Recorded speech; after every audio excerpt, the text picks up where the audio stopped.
5, 4, 3, 2, 1. Hello! Hey, we both counted down at the same time and it was cute. Huzzah! None of you got to hear that. You know, like a snake. Yay! Nice. Well, here we are back at Varaetia, or Super Varaetia's World. I can't belittle myself. Oh, I didn't change the name of this one. Delfino Outskirts, because take a listen here. Yeah. that takes me back. Good shit, right? I would love to play Super Mario Sunshine all the way through again. Me too, bro. I freaking miss it. The gigantic piranha plants. The fetish piranha plants? Yeah. The ones like vomiting up there we go. Oreos. Hey, Mario! Hey, Mario! All right, so let's looky here. Can I go down You here? can tell that I like the red coin mechanic, right? You do like the red coin mechanic. Except that coin sucks to get. This is what I was gonna tell you earlier this morning. You know how you can hit L and like do the fucking parkour spin in the that. You will need that in this level. That's all I can say for now. And also, the moon looks like it's chasing you, but it's just kind of there. It's like, yay! I don't really know how to get it to stop doing that. I haven't figured that out yet. But fuck. You haven't figured out how to get the moon to stop attacking me? It's technically not attacking you. I'm gonna let you see what happens if it touches you because I don't want to spoil that. But all I will do is I will reassure you that if the moon hits you, it's not gonna kill you. Apparently, it's a good thing for the moon to hit you, but I just wanted it to be nighttime, and I didn't realize when I made this level that I think you can just choose nighttime within the freaking like course builder. I thought you had to have the moon in the sky, and then after the fact, I'm like, I'm just gonna leave the moon because look at that. I have to go back down. You do. I'm the moon. I can't really see a face in the moon. Yeah, he's got like a big nose that looks like a freaking pacifier to me, and he's got like a half asleep or no, Jesus, that's his eyes. Both of them. He's like got two fucking lazy eyes. Look at him go. Look at him fucking go. I'm the moon. Yeah, I can just jump up. Yeah. I was afraid I had to go all the way back, and I was gonna be pissed. Yeah, that's exactly why I did that. Okay. Little mushroom houses. Yeah. Go you do not have to go there immediately because there is a question mark block that you might want. Yeah. All right. Fine. This is a level where I attempted to be nice. This is one that I really rushed, and like I wanted. I might like flesh this out for online more eventually because I had a lot of ideas of how I can make this longer, but hold on, I have to sneeze. Chew. Oh my god. Never mind, I don't have to sneeze. I thought I did. But yeah, I was gonna like make a bunch of different backgrounds and shit for this and have like some more aesthetic shit going on. And I was like, no, you know what? I just want to have this ready for the show, and so I'm just gonna say fuck it and get it done. Oh fuck. That's my fault. Look at that angry face. How dare you poison yourself? Is that poison water? It sure is. This is the water that you cannot touch or you're a dead man. Okay. You're a deadman, man. Jonathan Deadman. Deadman. Deadman, I mean, when you say Deadman, all I can think about is Death Stranding. Because there's literally a character played by Guillermo del Toro called Deadman. I didn't know that he played a character. That's cool. At least I'm pretty sure it's him. It's based off of him. That's pretty cool. Hell yeah. Death Stranding is a game that is complicated because, one, it's Kojima game, so the story is like batshit crazy. I've heard that but it's also like that. not. Sometimes it forgets it's a game and it's just like package simulator. Because like the whole point of the game is delivering packages across the ruined American wasteland. It's a post-apocalyptic. There's these crazy otherworldly creatures that are everywhere. That's wild. I feel like you'd like it, but the problem is the core gameplay loop can be kind of boring to some people. Oh, really? I find it kind of therapeutic. Like, because it's you as Norman Reedus just walking around America. I yawned and said, oh, at the same time. I did not mean for that to sound so provocative. I was like, oh. You did kind of. I knew you didn't mean it, but you did kind of come off as just like, oh my god, is he still talking about Death Stranding? Norman Reedus. Fuck. Thank you for Norman Reedus. Give me strength. Oh please. But I said, oh, because I basically my memory had not thought of that game so freaking long that like I forgot.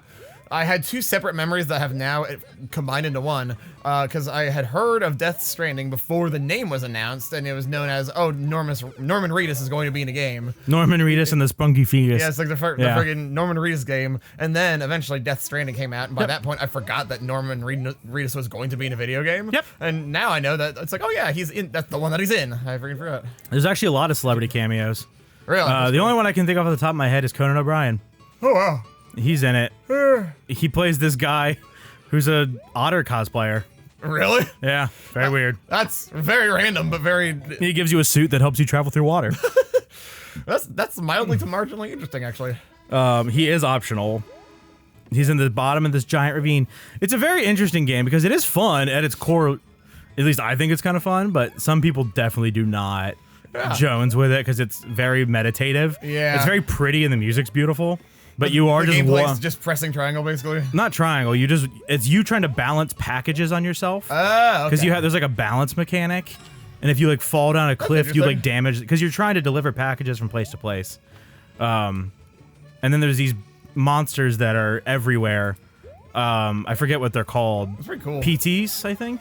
Freaking badass critters chasing you down. There's these invisible monsters, and you have a baby on your chest the whole time. That's right. And the baby's like connected to the dead zone. It's very weird because the beach is like the afterlife, but it's not really a beach.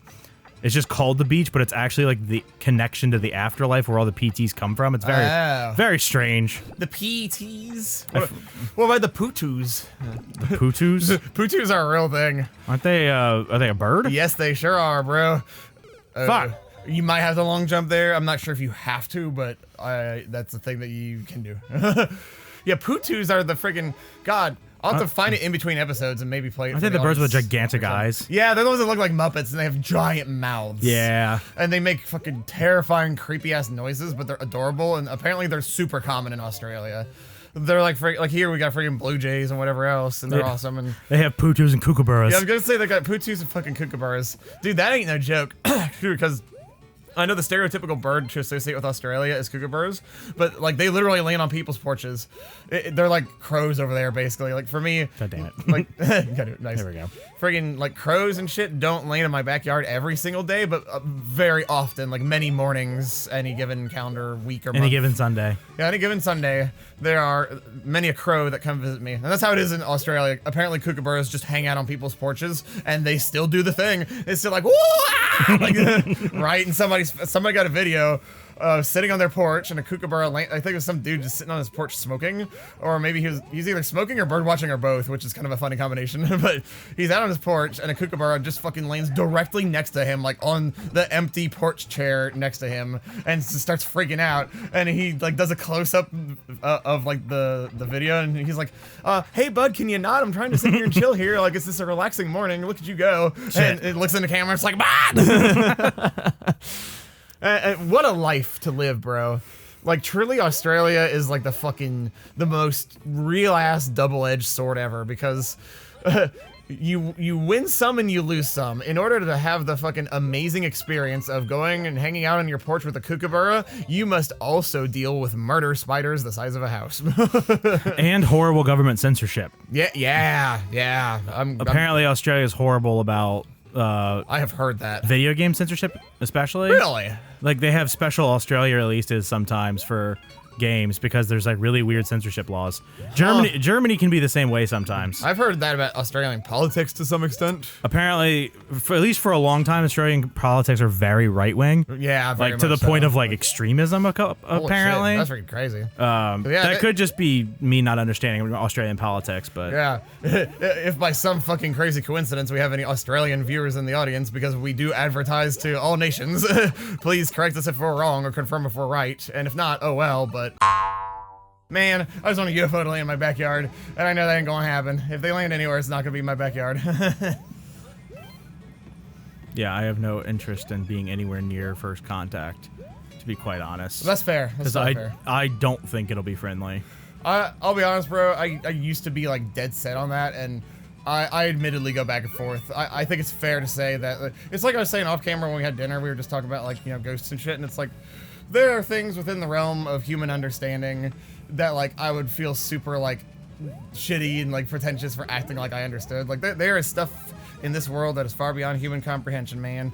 And I think like true extraterrestrials in first contact, as you said, it would be very pretentious of me to say one thing or the other. If I was dead set, like, I know for a fact it's going to be the end of the world, that would be kind of silly and dangerous. And if I said, I know for a fact they're going to hug me, that would also be silly and dangerous. The smartest thing for anybody to say is that we just don't know, you know? Yeah. We cannot say for sure. And it's because of that I want no part of them being in my, like, yard. Yeah. Because I don't know what the reaction would be. Exactly. If I knew they were nice, I would love to have them in my yard. But I don't know that. Exactly. Like, I'm I hope I see it in my lifetime. Yeah, I think we will, bro. I think we will. But I don't want them near me in case they end up being Decepticons. I was gonna say, if they're Decepticons or if they're the aliens from that one episode of the Twilight Zone where it's a two-serve man. That too, or they're fucking xenomorphs. Yeah. Because yikes. If they're xenomorphs, we're just and that's what happens when the moon touches you. Nothing. Nothing? Wow. What a actually fucking happens? cock tease. Yeah, what fucking cock tease, right? It actually does do something if there's enemies. I did not put any enemies in this area, but if there's enemies, it kills all of them. Really? Yeah, it's like a freaking power block. It's super cool, dude. Interesting. Super cool shit. I kind of assumed it was evil because everything in this game that moves generally wants to kill you, it feels like. Like the thwomps. Well, generally everything wants to kill you, even the thwomps that are immobile right now. I mean, the thwomps you have to hitch a ride on, and even then they're not happy about it. Yeah, I know hitching a ride is the most annoying thing ever, but it's like one of the only gimmicks I know how to do. So I'm like, I just have a lot of thwomp riding in this game. I Forgive mean, me. everybody, I feel like all the Mario Maker levels have it. If there's a thwomp, there's generally going to be a riding section. Yeah, I've not ever seen, well, not never, but I've very seldom seen a friggin' thwomp used for its intended purpose in Mario Maker. Usually it's either to like activate like a weird gimmick and like, you know, the fucking crazy music levels people do. Yeah, and those shit are where, fucking like, wild. Yeah, it's crazy, dude. I've seen all sorts of enemies. Nice. I've not seen it do that before. Holy shit. I kid you not. I've seen it go to the right after you get on the platform, but checkpoint, yay. I've never actually seen it do that. Okay. And this is why I put the checkpoint here. Is that what happens when you put a one square across patch of dirt? What? These little things? Yep, isn't that weird? Huh, I've never seen it. Yeah, it's kind of cute, isn't it? It's like a Like, freaking floating platform. It looks, yeah, it's like a potted plant. Yeah, it's like a little succulent just sitting there. I really like the friggin' nighttime, because this is nighttime forest, I think, and it's basically a friggin' poison swamp jungle thing. Okay. And when you make larger swaths of ground, it has like ferns and shit growing out of it and little succulent God looking damn it. things. I'm like, that's cute, just like adding to the background. Tasteful. Tasteful. It's a flavor text. A flavor text. World building. World building, my favorite flavor. Oh boy. Dude, this shit's deep, bro. Like, this is such a a relaxing level compared to the other ones. That's just like, yeah, let's talk about life and aliens and like look at the stars in the sky, bro. They're purple and yellow and in the background. In the background. There they go. There's like the friggin' rift of the galaxy behind you. Looks like Samus's symbol. It does. S is for Samus, Sandy, and SpongeBob. Yep. And shit when you fall. S is for shit who do things together. U is for you gotta jump. Nice. N is for nobody anytime at all Down ever ask here in for the this wall kind or of pipe. shit. Oh, that's so you'll soon see. After yeah, that's right. I took that part out. Thank God. I had a part here that had a friggin' piranha plant on the ceiling shooting fireballs. Oh, that's where this was? Okay. Yeah, I took that out. And you will see what happens at the end. Remember, the end of the end is only the beginning. The end of the end is the beginning of the beginning. That is my advice for this level. Jesus. You'll know what that means. Remember, That's I am just confusing. That doesn't help at all. I am but a sphinx. A sphinx presenting riddles to you. Actually, whenever I say that, I'm referencing, there was eons ago when we played Sonic Lost World, we tried to do that game where you say a word and I say a word, which I would love to do again sometime. When the moment's right, of course, whenever you want. But one of the it was like trying to tell a story and make a sentence with like back and forth words. Yes. And one of them was the end of the end is only the beginning of the end. We sound like, God, did we write for Kingdom Hearts? Yes. We were very much into Kingdom Hearts at that time because it was like 2016. So we'll put it this way. It was not easy for us to escape the frame of reference nor the influence of Kingdom Hearts due to the goings on in our life at that point of time. Yeah, we so have a friend who, at the time, well, we had a friend who was very into Kingdom Hearts. Yeah. And so it was, well, I mean, I was always into it. We've always been into it. It definitely deepened my love for it because she knew way more about it than I did. She sure did. And it was really interesting to hear her talk about it because, I mean, it's always nice to hear people talk about things they care about. Oh, absolutely. She was always the best about that. There are some, I draw some lines. But yeah, I definitely draw the lines sometimes. Like pedophilia, I'm not. Of course. I don't want to talk to you about that. Nor about that. But there are I mean, like, there are people that when they tell stories, like, it doesn't matter what they're talking about, it's fucking amazing, and that's how she was. Like, she could be talking about, like, walking to the store, and it's like, this is a great story, like, no matter what. Objectively was pretty bad at telling stories. Oh, but yeah, just like me. to receive a story from her was always entertaining, at least. Because who the fuck knew how the story was going to go, if it was ever actually going to get told. Dude, nothing, yeah, I mean, like, that's something that we had in common. I mean, I'm not sure who was worse about it, her or me, but we're both guilty of that, like, trying to tell a story that's, like, it's worth telling, but it's not that compelling, but we take forever to tell it, and therefore it sounds way more compelling than it actually is. Yeah. Got it, yeah. Case in point, the friggin' cornfield story, which is my goddamn favorite. Whoops. The cornfield story is quite a fucking piece of work. Yeah, Jesus. Our old friend lived in a really rural area when she still lived in state because she moved out to the West Coast. And she loved so much. I almost said she loved so much Kingdom Hearts as a kid. She loved Kingdom Hearts so much as a kid that she wished that she were a member of Organization 13. So what did she do? She ran out in a cornfield wearing a cloak pretending to be Organization 13. Ha ha, funny teenager stuff, right? Well, somebody called the cops on her and she didn't know it. So she gets the cops showing up at her house saying, hey, just to let you know, there's somebody running around in your backyard in a cloak and I wanted to make sure you're okay. And she was just like, yep, I'm fine. Wasn't me. Know nothing about that.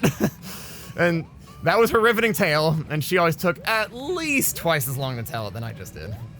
Nice. God damn it. Solid. Nice on. Yeah. I mean, we do have on record, thankfully, the Oreo story. Thank God. Yeah, that's in an old Super Mario Sunshine It is Mario playthrough. Sunshine episode 2, I believe. Check it out today. That's a good episode. But the story of one of her classmates throwing up a cookie. Or it was, I don't remember. It was something about throwing up a cookie. That's all I remember. I don't quite remember it. She also, her learning about like spuds and words. Oh God! Her knowing words because she read. Yeah. I missed that story, and she was always so proud of herself. Like our friend second grade being like, "Yeah, that's right. I know big girl words." Yeah, she had an knack for storytelling that is a bit to be missed, I guess, a little bit. Hey, we make up for it, bro. Everybody tells stories in their own way. I tell them in as shitty a way as possible on accident. You tell them in as concise a way as possible. I try to be as concise as possible because I know I'll lose people if I keep throwing in other details that don't really matter. I don't know how the hell you have like dealt with me for so long because like you are not like an inherently impatient person, but your patience for I'd say I am. Yeah, your patience for people telling stories and things that they talk about is how do we say? It's not thin, but it's not thick. It is not thick. Yeah. And it is a wonder that you have ever made it through any story I've ever told. How do you know anything about me? Who are you? Sometimes I do wonder that. Yeah. I guess I got used to it. I don't know. Yeah, exactly. It's it what really they say. Depression's a hell of a drug, kids. Yeah. Really depends on what mood I'm in. Let's be quite honest. Yeah, that's fair. Depends That's on how fair. I'm feeling, if I have patience for stories. I tell you, that's totally respectable. Yeah, depression kind of rules my life, so. It does, man. I feel for you, bro. That's what it's like to be neurotypical or neurodivergent. Yeah, depression rules Evan's life, and some combination of ADD and / or Tourette's or some kind of ASD rules my life, in addition to tons of physical ailments and chronic pain. We are vulnerable about our issues here at Kinda Well Done. Yeah, I don't pretend to hide that shit. Like, I would never hide my shit. I think that's my biggest complaint about people who are like big, is they don't talk about stuff that makes them vulnerable. Exactly. Like, you never hear about like, oh yeah, I'm horribly depressed, or I have Asperger's, or yeah, and this is why Evan and I shit. are best friends, because even we are not truly opposite people, but you know what they say about like opposites attract. It's fair to say, brief aside, this is what I meant when I said the end of the end is only the beginning, because now you have to go back. Yeah. You can't go that way. But I mean, like, Evan and I are not polar opposites, but we have a lot of differences, and sometimes it's good and healthy to have differences in a friendship, because it doesn't matter how different we are, we shit. We still freaking love each other. I mean, dude, we can talk about anything. We can talk about having bad gas. Like, yeah, and God knows we have. I mean, literally, that happened the other day. It was the fucking worst, dude. It made me want to go buy Gas X. Oh, I've had to live that life before. Yeah. I mean, Evan came over today. Like, it is currently a Saturday, right? Fuck if I know, dude. Yeah, I don't fucking know. I What think day is it? Yeah, I believe It's it's a Saturday. It is Saturday. And I believe Evan came over on a Thursday, and that night, it kept, like, waking me up and shit. I'm just sitting there, and I'm like, I just wanted to sleep, and every time, and it was the kind that hurt, too. I'm just like, Jesus, I just want to go to bed. Like knives in your butt, kind of. Yeah, farting, exactly. yeah. That's my life, man. That's my life, audience members. That's literally my life. Yeah, I mean, people wonder, like, man, I haven't heard from Zach for a while because admittedly I can be extremely hard to reach, and I know I have a lot of friends who watch the show who have a fucking horrible time reaching me. I love all of you, and I know all of you know that, and I don't need to say it, but I love you guys. I will not name drop all of you because there are like 6 of you, but there's so many people in my life who are just like, man, I wonder if Zach's alive because I texted him like a week ago.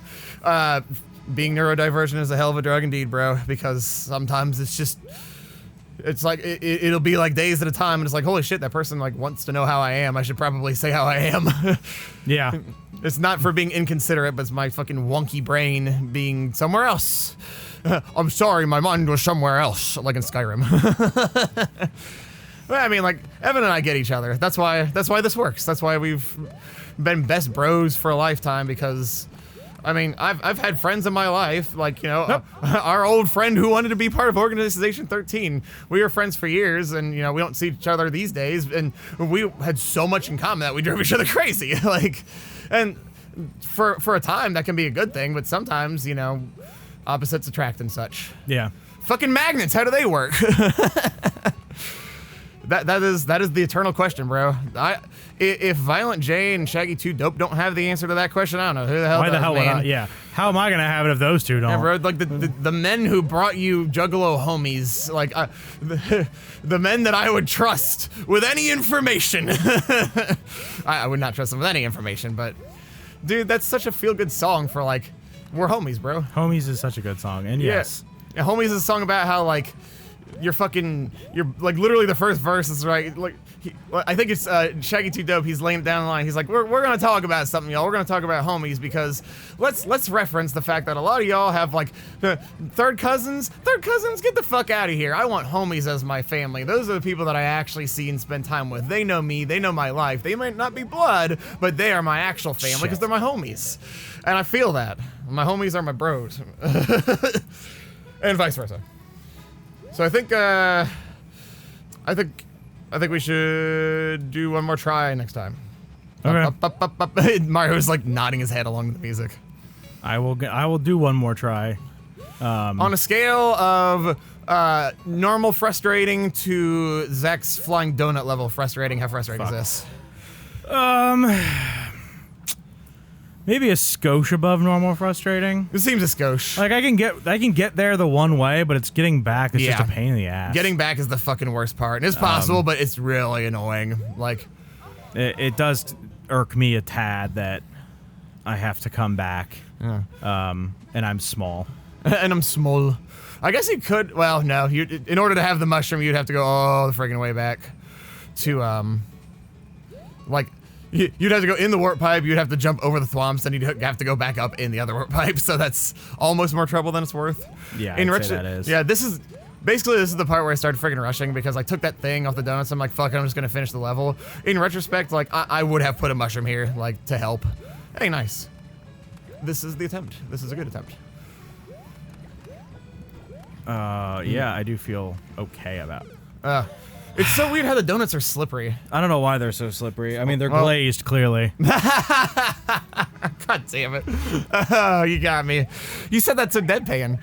It got me. Well, hey, next time we're going to talk more about glazed donuts, and we're going to talk about the stars, and we're going to talk about life, friends old and new, memories and memories alike, all forms of treasure, and we hope that you are there to share it with us. Oh, viewer. Jesus, spoilers. Yeah, Jesus, spoilers, man. Spoiler alert, we're going to be playing this game again next time. There you go. There's better. Goodbye. Bye.